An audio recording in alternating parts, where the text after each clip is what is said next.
ساتھ تفصیلی اپنا موقف رکھا، اور خاص کر جو اس وقت عمران خان کے ساتھ جو سلوک روا رکھا جا رہا ہے، یعنی وہ ایک اس ملک کا وزیر اعظم رہا ہے، ایک بہت بڑا سلیبریٹی ہے، اور بحیثیت ایک شہری،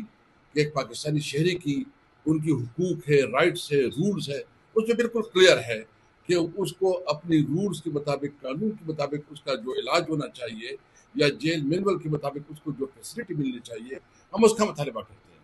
تو اس وقت تو عمل یہ ملک جو ہے نا بنانا ریپبلک بن گیا ہے، اور بنیادی وجہ یہ ہے کہ جب ملک میں ووٹ کا تقدس پامال ہو جاتا ہے،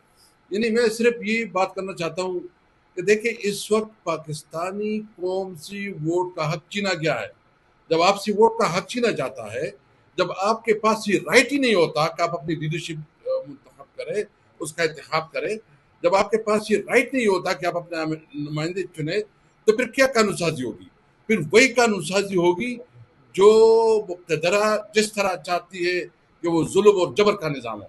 26ویں آئینی ترمیم میں بتائیں پاکستانی قوم کو کیا فائدہ ہوا، کیا بینیفٹس ملے۔ 27ویں آئینی ترمیم میں بتائیں، بلکہ میں یہ چیلنج کرتا ہوں کہ اس پارلیمنٹ نے، جو اس کو پارلیمنٹ کہنا بھی مجھے افسوس ہوتا ہے کہ اس کو پارلیمنٹ کہیں، کہ اس پہ آج تک کوئی ایسا قانون ہو جو عوام کے مفاد کے لیے، عوام کے مفاد کے لیے کوئی قانون سازی نہیں ہو رہی، کیونکہ پاکستانی عوام سے ووٹ کا حق چھینا گیا۔ ان کو پتا ہے، جو ادھر بیٹھے ہیں ان کو پتا ہے کہ ہمیں تو عوام نے منتخب نہیں کیا، 80 ہزار، 1 لاکھ، 50 ہزار ووٹ سے ہاری ہوئی لوگ، پھر کیا وہ عوام کی کوئی پرواہ کریں گے؟ اس لیے سب سے پہلے پاکستان میں وہ پارلیمنٹ ہونا چاہیے جو عوام کی صحیح نمائندہ ہو، اور جو عوام کی بات کرے، عوام کی حقوق کی تحفظ کرے۔ دوسری بات میں یہ کہنا چاہتا ہوں کہ دیکھیں، یہ ابھی اکانومی کے اوپر تو ہمارے جو اکانومی سے متعلق زبیر عمر صاحب، تیمور صاحب اور ثنا بلوچ صاحب بات کریں گے، لیکن میں سمپل ایک عام شہری کی حیثیت سے بات کرتا ہوں کہ جو ہماری حکومت ختم ہوئی، ماشاءاللہ انہوں نے کہا کہ شہباز شریف جو ہے بہت بڑا چیمپئن ہے، وہ بہت جو ہے نا پتہ نہیں تیز رفتار ہے کہ کیا رفتار ہے، وہ جو ہے نا بہت بڑا اس کا سپیڈ ہے۔ آپ نے دیکھ لیا کہ وہ اسٹیٹسٹک آپ کے سامنے رکھیں گے کہ ہماری حکومت 9 اپریل کو ختم ہوئی 22 میں، اس وقت ہماری اکانومی کی پوزیشن کیا تھی اور اب کیا ہے، اس کا پورا تقابلی جائزہ لے لیں۔ اور اس وقت جو عام آدمی ہے،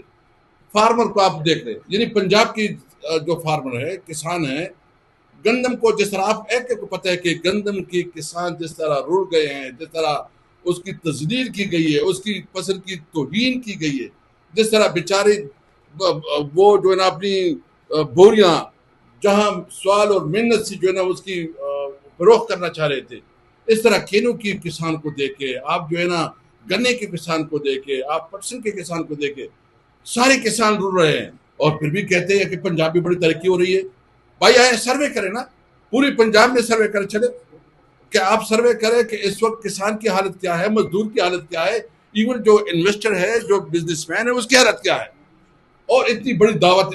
دنیا میں کر رہے ہیں، ہم نے تو آپ کو پتا ہے کہ پاکستان کی خاطر اس ساری جو انہوں نے کیا، ہم نے اس کو سپورٹ کیا کیونکہ پاکستان کی خاطر، لیکن اس کے بدلے پاکستان کو کیا ملا؟ ابھی تک کوئی انویسٹمنٹ آئی، کوئی ایسا روزگار کے مواقع پیدا ہو گئے؟ یہ حکومت مکمل طور پر ناکام ہے، اس حکومت کی کوئی کریڈیبلٹی نہیں ہے۔ میں شہباز شریف صاحب اور جو اس کے فائنانس منسٹر ہے اس سے صرف اتنا